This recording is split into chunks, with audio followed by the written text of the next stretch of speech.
What is going on, everyone? We are here on our next stop of the Big Donkey Fall Ball Tour, where today we got a very exciting one. We got Duke taking on NC State at the Durham Bulls Athletic Park. It's a rare ACC matchup in the fall ball setting. The gates are opening. Fans are already pouring in. So without further ado, come along with me and let's get into it.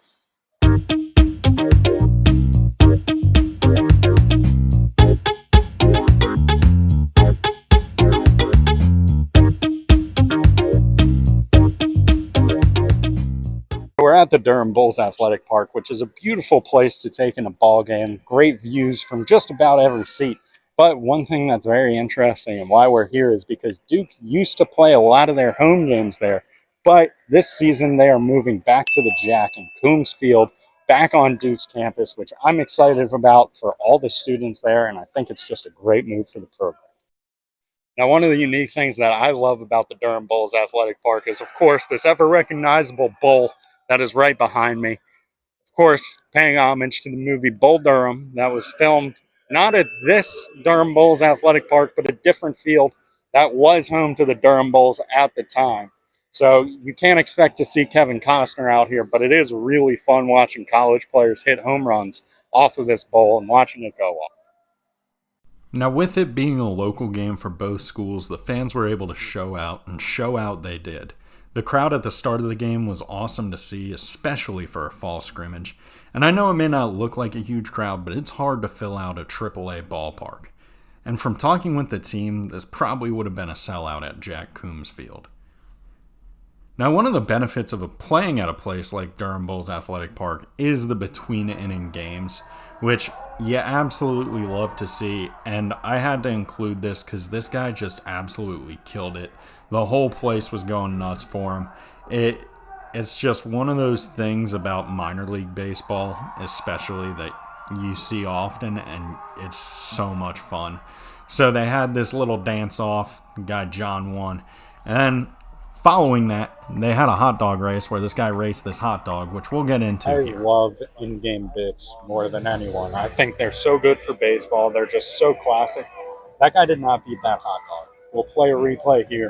There is a 0%. This hot dog on a skateboard was going at least 10 miles an hour the whole time, maybe 15. Now, NC State won both games, but in the fall, it's really more about getting reps in. Of course, players and coaches want to win, but more important than that, coaches want to see how their guys compete against other teams.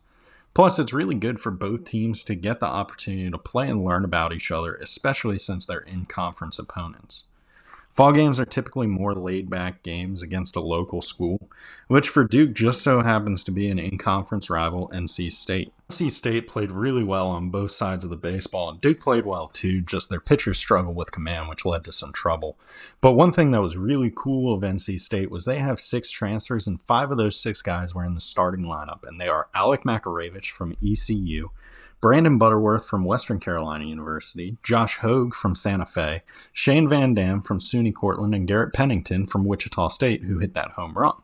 Another transfer is Hollis Fanning from Tennessee, but he can't start while Shane Van Dam started. We got a mid-fall scrimmage change, and I just want to say the transfer portal completely out of hand. Now, this was probably my favorite part of the game. NC State was out of catchers. Their starter had just caught 12 innings, and you don't want to make a guy catch 16. So they borrowed Andrew Yu from Duke, and he came to catch for NC State. And when he came into the game, he immediately recorded an out against his own team. And we were able to catch up with Andrew after the game just to talk about that experience and what it was like to be a member of the NC State Wolfpack, even though it was pretty brief. How's it going, everyone? Stephen Schoch here with D1 Baseball, joined by Andrew Yu, who you're a Duke player, right? That's right. You're a Duke player, but you were playing for NC State tonight. Any thoughts of, while you're back there, just like, hey, you know what? These guys are nice. They're hitting their spots. Maybe I'll just stay. I mean, they made it easy for me. I mean, I couldn't hit for my guys over here, so I figured I'd make myself useful and go get some reps in, go get some work. But nothing beats these guys over here. So okay, good. Yes, so this was you were just kind of punishing yourself at that point. I was just going out there, random out of nowhere, told me to go suit up, so that's what I'm going to go do it. Now, while I was over there, all the guys had nothing but good things to say about you, so you did well. Did you gather any trade or industry secrets that you think will help you long term? You know, I just learned there's a couple good dudes over there, a couple pretty good pitchers, so it'll be fun to play against them coming up this year. Now, Duke started Fran Oschell III against NC State, and he was really impressive to watch. He works in the 92 to 97 range, just throwing absolute fireballs. He worked a clean inning of work, recording 1 strikeout, and we were able to catch up with him after the game as well, so let's hear from him. What's going on, everyone? We are joined by Fran Oschell. Fran, how are you doing today? I'm good. It's a good day. Tough game for us tonight, but I mean, it's always great to get out here and play against some good competition in a great ballpark. So one thing that's specific about you and specifically interesting, your family's super athletic, dude. You got a little brother he's at UVA, correct? Charlie? Yeah, Charlie's a freshman at UVA. So what's that family dynamic like? Because you're going to have to play him at some point. We're still sort of figuring that out, what that's going to be like. I mean, we're excited. Obviously, UVA is a great school, and he's loving it so far. But that's definitely going to be an interesting dynamic. I mean, it's easy for me and him. Like, I'm going to be pulling for Duke. He's going to be pulling for UVA. But for my parents, I mean, I don't know. They're going to have a tough choice. Yeah, you might have to go home and do some, chores, before each series, just in case. Put in a little extra work to try to get their vote. You got to schmooze a little. You got to schmooze in life a little bit. Now, you have another brother, too, right? I do. Does he play baseball? He does. He actually just committed to Duke yesterday. I mean, can that make any more sense? So you're a good big brother. You inspired him, probably. I mean, I like to think he made the decision on his own, but I also I'm happy that he's coming here. I think it'll be a good fit for him. Now, you aren't just going to be the Friday night guy. You're also the recruiting coordinator. You got the bloodline already locked down. That's impressive. Yeah, I mean, you got to put in a little bit of work. At Duke, what do you study? I'm studying economics. All right. What's your favorite economic principle? I love the Phillips curve. The Phillips curve is not one that I'm too familiar with. I love I love the supply-demand curve. Learned about that one in high school. So, Econ 101, I kind of just rode the supply-demand curve to, a nice, C+. So I was pretty pumped about that. That's the best thing about economics. No one will tell you. You understand supply and demand, pretty much get the degree. You just got to be able to relate whatever question you're asked back to supply. Exactly. The demand for you is in. I'll tell you that much. The supply is limited to one. There's a little brother, so kind of the price of substitutes is there. Of course, that's an economic principle I didn't think I had in me. That was a good one. But hey, I think your fastball will work out for you. Thank you. Thank you. I appreciate it. I really appreciate it. Next up, I was able to interview Jimmy Romano about where I need to go to eat when I visit Duke this spring. What's going on, everyone? Stephen Schoch here, joined by Jimmy James Romano. You got a lot of names, man. Which one do you prefer the best? So my real name is Generoso, but my family and everybody I go by Jimmy. Everybody knows Jimmy's short for Generoso, so I mean that makes sense. What's your favorite thing about college baseball? Oh, I mean, the experience is unbelievable. I mean, you get to come out here every day with your boys and just do your thing. I mean, practice is fun. It's competitive. I mean, going to school is awesome. What's your favorite thing about Duke, though? Favorite thing about Duke? I mean, well, first off, the food here is amazing. I got to be honest, that's a big plus here for me. But besides that, I just think just the atmosphere and the people around you and the connections you make, a lot of big opportunities. Are you talking food in this area in general, or specifically at Duke? So specifically at Duke. So Duke's food court, I mean, it's one of the best in the nation. I mean, we're eating there at least 3 times a day. What's the go-to meal from the go-to meal? There's so many good ones. I mean, you can get quesadillas, pizzas, pasta bowls. I mean, you name it.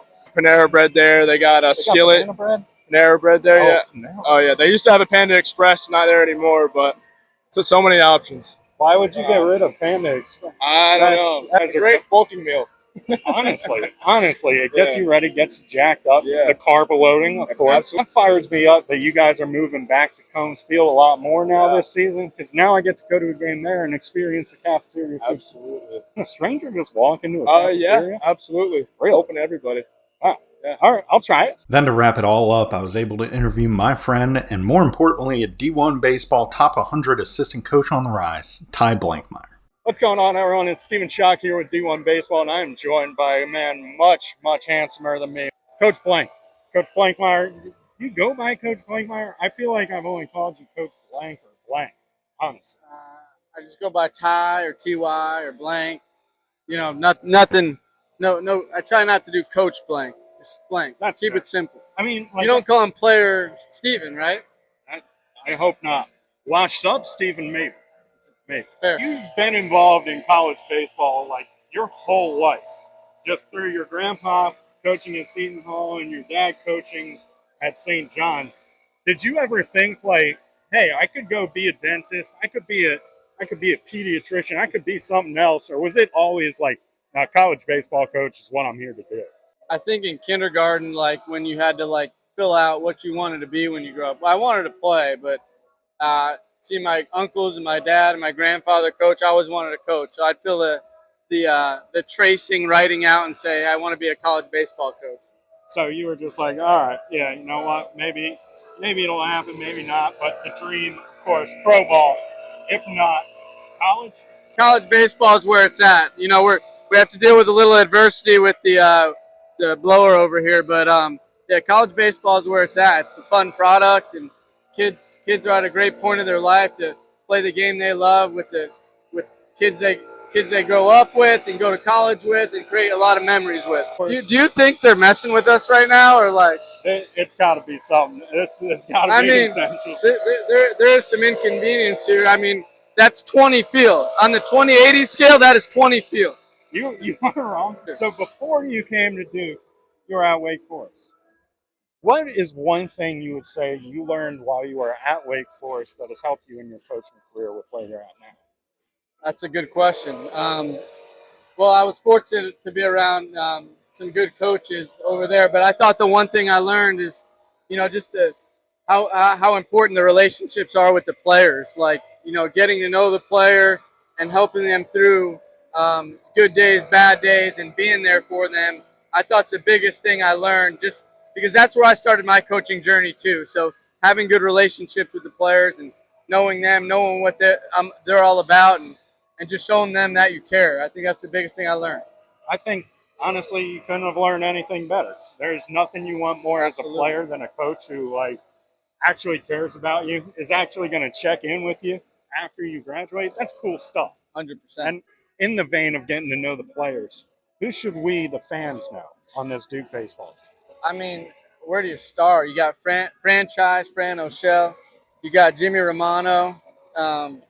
You know, you got a lot of personality there. You know, Macon Winslow, another great guy to get to know. I mean, I can mention so many of them, but I think the world needs to know about Fran Oschell. You know, he's a man, great teammate, great person, but a great worker too, man. He's the poster child of what a good process is like and going about his business on a day-to-day.